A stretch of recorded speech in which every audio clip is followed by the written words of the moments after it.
We live in an age of amazing technology.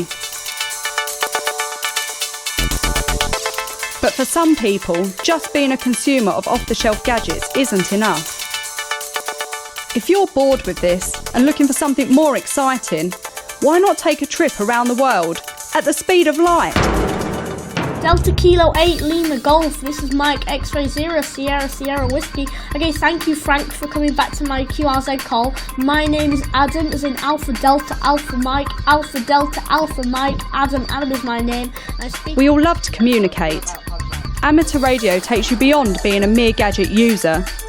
It challenges you by putting you in charge of the technology. The bit that always interested me in the amateur radio was always the construction. One of the big things I've been interested in constructing is using the Raspberry Pi in amateur radio, because it's a small single board computer. It has a lot of potential, a lot of opportunities. So we're building a radio receiver. Okay. And so I'm just on the part which is the demodulator. This is a hobby with hundreds of different ways to have techie fun. Using this simple ham radio transceiver and a good antenna, you can talk to other amateurs around the world, and you can do it from almost anywhere. I'm at a portable station. The radio signals you transmit travel around the world at the speed of light. No internet connection or mobile phone signals are needed. Just your own skills as a radio ham. I'm 11 years old and I'm about to do the foundation licence here in England. Over. I got into amateur radio really to get a greater understanding of technology. I spend so much time on my phone, on laptops, and really have no idea how any of it works. It was a really welcoming experience for me, a really great community, and really easy to actually do. In disaster situations, when normal communications are out of action, amateur radio still gets the message through, which is why many hams belong to organisations that train their members to provide emergency radio links when needed. I like the practicality of being able to send a message and know how to get something out to someone under your own steam, so kind of making it yourself. And I'm very interested in being able to do the electronics, being able to build things, being able to be self-reliant in communication. I think that's really interesting.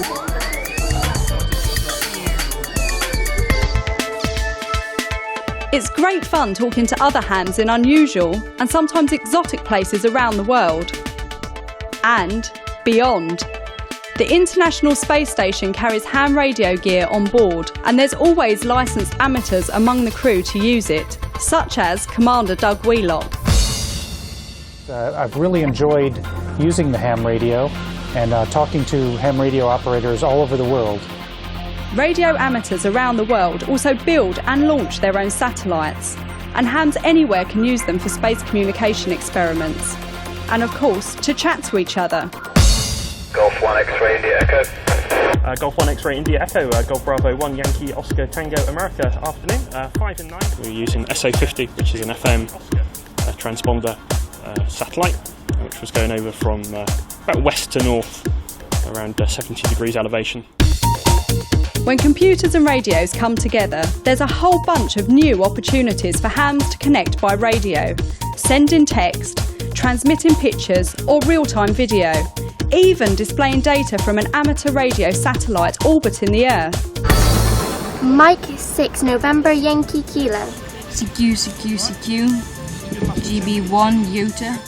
I got started in amateur radio because I'm a Girl Guide leader and I wanted to take up a hobby that I could do with my brownies. The interesting aspect of amateur radio is that you do learn how it works, and you get to communicate with loads of different people, find out about different areas of the world.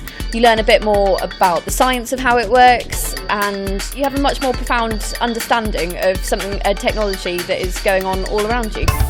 In amateur radio, sport and radio fit together well too. I'll take another bearing in a minute because I don't trust that. These guys are trying to locate hidden radio transmitters, racing against each other and the clock. Amateur radio is a fantastic hobby for anybody who loves technology. I've only really been involved in the hobby for a really short amount of time, and I've been speaking to people all across the world. It's a really inviting community. One minute you're speaking to somebody about amateur radio and it leads on to so many other discussions about other different technologies you may not have even thought of. So if you do get a chance, come and join us.